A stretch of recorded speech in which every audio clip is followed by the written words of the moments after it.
제가 순서를 가지고 어휘를 배울 때 이게 먼저 배우는 단어이고 이게 나중에 배우는 단어입니다. 그렇지만 이 교재에서 선임도 알아야 되고 이 단어도 알아야 되고 뒤에 있는 문제를 제대로 풀기 위해서는 allow, forbid 모두 뜻을 알아야 됩니다. 어휘 교재를 사용한 학생들을 위해서 제가 온라인에서 사용할 수 있는 어휘 프로그램을 준비했는데요. 이 그린 레벨에서는 여기 있는 단어들을 아는 것이 중요하기 때문에 예문 그리고 시노님, 안토님에 나오는 단어들을 제가 함께 어휘 프로그램에 수록하였습니다. 어휘 프로그램에 bitter이라는 단어에 sweet이라는 단어는 쓸 필요가 없겠죠. bitter이라는 단어를 배워야 되는 레벨에서는 당연히 sweet이라는 단어를 알고 있을 거 아니에요. 그래서 얘는 들어가지 않고 대신 harsh 또는 unpleasant 라는 단어는 들어가게 되고 여기도 common이라는 단어에는 familiar 이 단어는 뭐 쉬운 단어니까 넣지 않았지만 ordinary 이 단어는 함께 공부할 수 있게 넣었을 거라고 생각을 합니다. 자, 하나의 단어가 두 가지 뜻을 나타내고 있는 경우를 여기서 볼 수 있는데요. faint, verbal, pass out. 그 다음 뭔가 이렇게 색이 흐릿하다는 얘기거든요. vague 하다는 뜻인데요. not clear, weak 하는 요 단어 두 가지 뜻이 있습니다. 수업 시간에 선생님과 수업을 한다면 이 단어의 뜻이 두 개라는 것을 배울 뿐만 아니라 각각 단어를 두 가지 뜻으로 활용하여 문장을 만드는 연습을 하겠죠. verb로 쓰인 faint, adjective로 쓰인 faint를 문장 안에 넣어서 작문을 하게 될 겁니다. 어린이가 어휘를 배우는 목표가 첫째 리딩 레벨을 올리는 것도 있지만 글을 쓸 때 너무 한정된 단어로 글을 쓰다 보니 글이 재미가 없고 표현하고 싶은 것을 제대로 표현하지 못해서 이런 어휘 교재를 쓰는 경우가 있습니다. 그럴 때는 이렇게 문장 쓰기 연습을 하고요. 그렇지 않고 당장의 어휘 수준이 낮아서 급하게 어휘 레벨을 높이면서 동시에 아직 쓰기 자체가 익숙하지 않은 경우에는 굳이 이 교재로 쓰기 연습을 할 필요가 없습니다. 기초 레벨에 적합한 쓰기 교재를 따로 쓰면 되고요. 이 교재에서는 문장 만들기는 최소화하고 진행을 합니다. 그리고 문장 만들기를 할 때도 아이들이 아무 말 대잔치 하는 거 그대로 두는 거 아니고요. 선생님이 타이핑을 치고 그 다음에 아이들에게 색깔을 체크해 가면서 이 부분은 S가 붙어야 돼. 뭐 이렇게 체크를 해주면서 교정을 해주십니다. 여기도 이렇게 두 가지 뜻이 있고요. 이 책이 페이지 수에 비해서 담고 있는 내용이 많은 편입니다. 의외로 patient가 아픈 사람이란 뜻과 참을성이 있는의 뜻을 가지고 있는 것을 어린이들이 잘 모릅니다. 당연히 이 교재를 진행하는 4점대 레벨, 5점대 레벨의 리딩 레벨을 갖고 있다면 알아야 되는 단어인데 놓치기 때문에 이 교재가 챙겨줄 수 있는 장점도 있고요. 너무 빠른 시간에 리딩 레벨을 올린 경우에는 충분히 다양하게 넓은 지문을 경험하지 못해서 아이가 언어적 능력과 센스가 뛰어나서 레벨이 잘 올라가는 경우이겠죠. 그럴 때는 이렇게 알고 있어야 돼 하고 체크해 줄 수 있는 거죠. 요거는 제가 확실하게 해놓은 것 같아요. 왜냐면 이 임이라는 요게 반대말이라는 걸 어린이들이 모를 수 있거든요. 그래서 이걸 꼭 알라고 반대말로 참을성이 없는 이라는 뜻으로 어휘 교재에 제가 넣어놨습니다. 트레이스라는 뜻은 이렇게 그림에 보이는 것처럼 따라 그리는 거죠. 그래서 이렇게 따라 그리는 건데 여기 뭐냐면 A small amount left behind showing that something was there. 자, 뭔가 이렇게 제가 많이 남겨놓는 방 청소를 안 하고 아니면 제가 어딜 나갔다 오면 엉망진창이 돼 있을 때 남겨놓는 거를 아마 영어로 부른다면 trace라고 부를 수 있겠죠. 자, 그래서 이 같은 뜻이지만 이렇게 noun으로 쓰일 때와 verb로 쓰일 때도 활용하는 법을 알아야 됩니다. 하나의 뜻이 noun으로 쓰이고 verb로 쓰이는 것을 자유롭게 사용할 수 있다면 실제로 라이팅을 할 때 글을 지루하지 않도록 포메이션을 바꾸는데 큰 도움이 됩니다. 그리고 종종 아이들이 쓰기를 좀 더 하고 싶을 때는 이런 주제들을 주면서 선생님과 이야기를 나누고 거기에 대해서 써오는 숙제를 진행합니다. 다음 페이지에서는 동의어와 반의어에 대한 문제를 풀게 되어 있고요. 여기는 동의어가 나와 있는 문제입니다. 이렇게 어떤 단어에 대한 동의어를 찾을 때 아까 나왔던 밑에 있던 시노님, 엔토님 단어들이 여기에서 나오게 됩니다. 이 교재를 공부하는 최악의 공부 방법은 앞 페이지에 가서 단어를 찾아보는 겁니다. 여기 outline이라는 단어가 있죠. 그러면 실제로 여기 답은 trace거든요. 근데 이걸 보면서 모르는 거예요. 그러면 trace랑 force랑 allow가 찾아보는 거죠. 자, 학생이 모른다. 찾아보면 아, 여기 있구나. 그러니까 얘랑 시노님이겠네 하고 문제를 푸는 거예요. 그러면 공부가 될까요? 전혀 공부가 되지 않겠죠. 그래서 어휘 프로그램으로 이렇게 동의어, 반의어까지 공부를 하고 나서야 이 문제를 자유롭게 내 머릿속에 있는 기억하고 있는 뜻으로 풀어야 내가 정말 모르는 거를 확인할 수 있고 선생님도 체크해 줄 수 있게 되는 겁니다.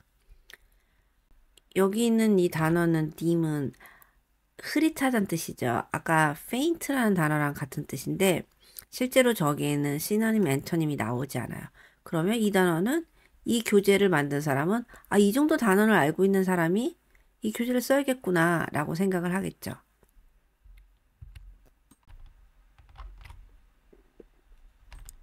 여기 반의어입니다. 자, 반의어는 forbid 라는 단어가 있죠. allow라는 단어가 있고 자, 아까 앞에서 봤던 것 같은데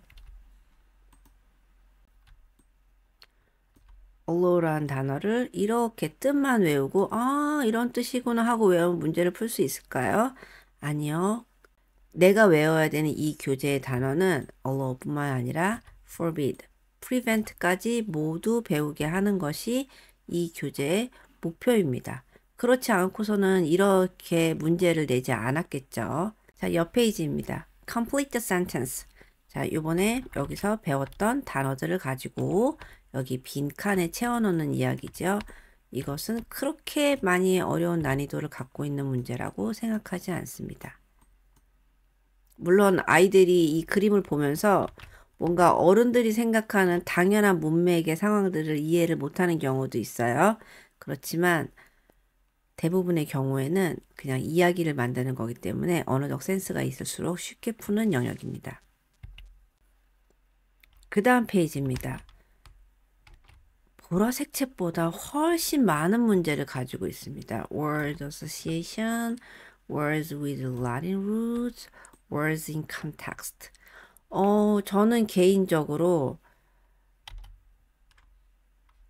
저는 개인적으로 이 파트를 제일 좋아합니다.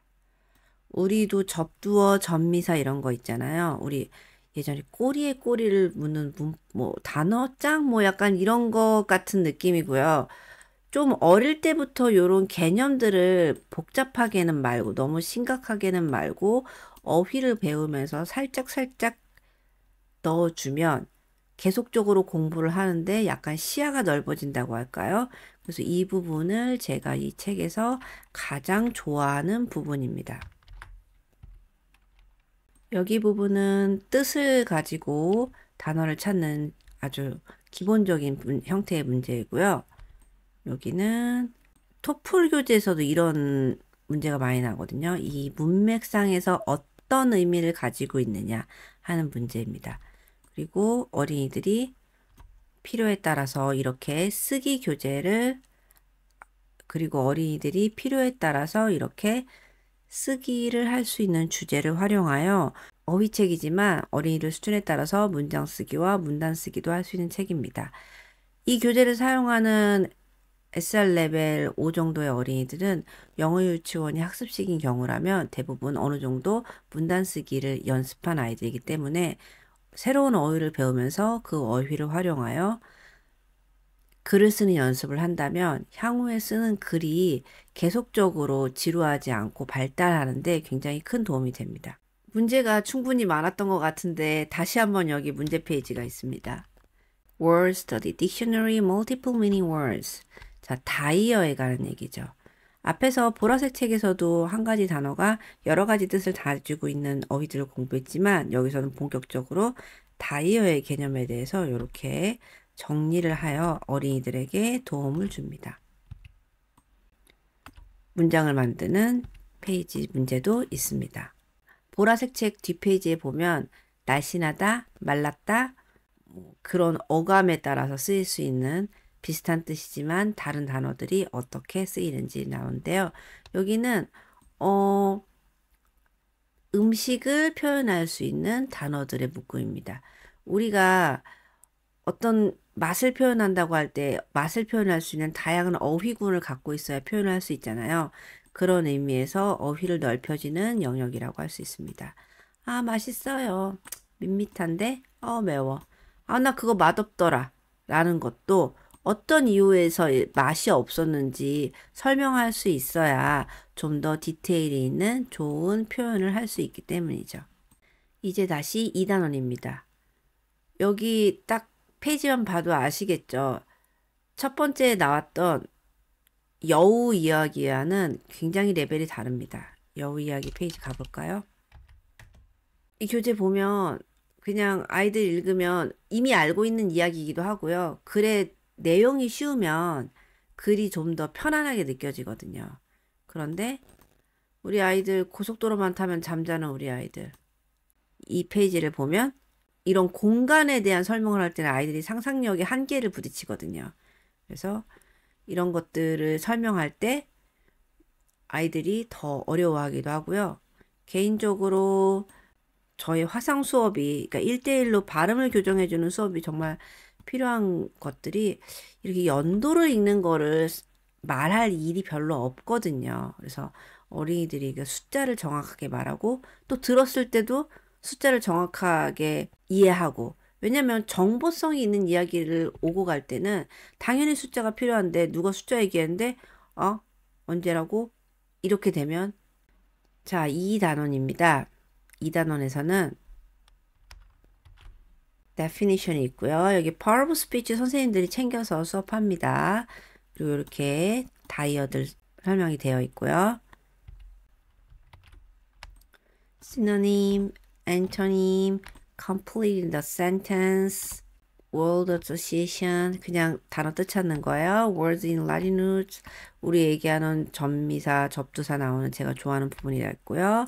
words in context, 자, 그냥 단어 뜻이 이게 뭐야, 이건 뭐야 묻는 게 아니라 이 문맥상에서 어떤 단어로 쓰였는지 찾아보는 문제이고요. 그 다음 context clue, 자, 문맥상에서 어떤 뜻인지 찾아내는 것. 아까 앞부분하고는 약간 문제 스타일이 달라졌죠. shade of meaning, 여기도 어감이 달라지는 그런 단어들을 배우는 부분입니다. 자, 구성은 이렇게 반복적으로 되어 있고요. 책 뒷레벨에 가서 레벨이 페이지가 지금 보시면은 거의 180페이지까지 있습니다. 단원도 훨씬 많고요. 18과 마지막 거네요. 190페이지 정도까지는 꽤나 두꺼운 책입니다. 그래서 이 책을 하면 정말 단어도 많이 외우게 되고요. 거기다가 제가 말씀드렸던 것처럼 보세요. 이 단어 하나 배우는 칸에 시너님, 엔터님이 이렇게 많잖아요. 어휘 레벨이 뒷부분에 갈수록 좀 더 훨씬 발전이 있는 편이라 앞부분 쉬운데 여우 보고 이 책 너무 쉬운데 문제 어떻게 생겼는지 모르고 거기 있는 반의어, 동의어까지 다 공부해야 되는지 모르고 지나간다면 뒷부분에 갈수록 가뜩이나 페이지도 많고 외울 것도 많고 문제 난이도도 있는 교재에서 어린이들이 끝까지 진행하기가 쉽지 않을 수도 있습니다. classify. 자, 여기 보면 lake, pond, river. 자, 요거 문제 한번 볼까요? 가끔 궁금해 하시는 분들이 있는데 수업 시간에 공부해서 선생님 수업 전에 저희 운영하는 카톡방에 어머니, 학부모, 그리고 뭐 할머니도 있을 수 있고요. 아빠도 있을 수 있고, 보호자님 계신 카톡방에 저도 있고 선생님도 있는데, 거기에 수업 전에 숙제 한 부분 사진 올리면 선생님이 채점을 수업 시간에 진행합니다. 가끔 저한테 채점 해주시나요? 막 이렇게 묻는 분들인데 사실상 이 교재가 답안지 값이 책값보다 더 비싼 교재거든요. 당연히 채점은 합니다. 자, 요거 답이 요거예요. Lake Pond River. 자, 이거 채널이면 TV 채널만 알고 있는데 우리 바다와 바다 사이에 좁은 곳에 있는 그 해협이라는 그 한국말로 이게 문제. 애들이 해협이 뭔지도 몰라. 자, 그래서 어휘 교재를 영어 뜻을 가지고 있는 해협 아까 얘기했던 이제 좁은 땅과 땅 사이의 바다 약간 뭐 이렇게 영어 데피니션이 있는 책과 한국말로 해협이 있는 두 가지를 모두 제공합니다. 그래서 영어 유치원을 나온 어린이들은 풀어주는 영어로 하는 것이 더 편하기 때문에 요거를 진행을 하라고 많이 얘기하고요. 좀 나이가 있고 영어를 좀 늦게 배우는 아이는 요렇게 하는 걸 더 좋아합니다. 예를 들어서 여기는 invest 한국말로 하면 투자하다가 되겠죠. 물론 어린이들이 투자하다란 단어가 어려운 나이도 있겠지만 투자하다라고 설명을 하면 이미 투자한다라는 단어를 알고 있는 어린이 쉽잖아요. 근데 어떤 어린이들은 내가 미래의 이득을 위해서 지금의 돈을 쓰지 않고 이런 식으로 설명하면은 그거를 읽는 것 자체를 괴로워하는 어린이도 있을 수 있잖아요. 그래서 한국말과 영어를 모두 제공하는데 제일 좋은 건 두 가지 다 사용하는 게 좋고요. 아니면 어린이들의 선호에 따라서 한 가지만 사용하셔서 어휘 예습 복습을 진행하시면 됩니다. completing the idea 여기는 문장을 채우는 부분이고요. 자, 요렇게 해서 어휘를 공부를 마치게 됩니다. 제가 그림 교재의 어휘를 지금 살짝 열어봤는데요.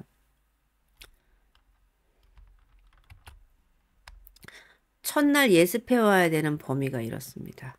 그리고 이 교재를 학습하면 어린이들은 제 어휘 프로그램을 통해서 1,500개의 단어를 예습을 하도록 되어 있습니다.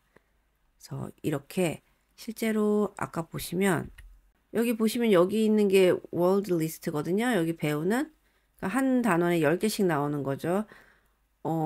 한 200개 정도 될 것 같아요. 1000 몇 개 안 되죠. 제가 일일이 하나하나 한 땀 한 땀 넣어서 지금 이렇게 1500개의 예습 복습 시스템에다가 입력을 해서 학습을 할 수 있도록 제공합니다. 좋댔고 알바라지도 않아요. 들어줘서 고마워요.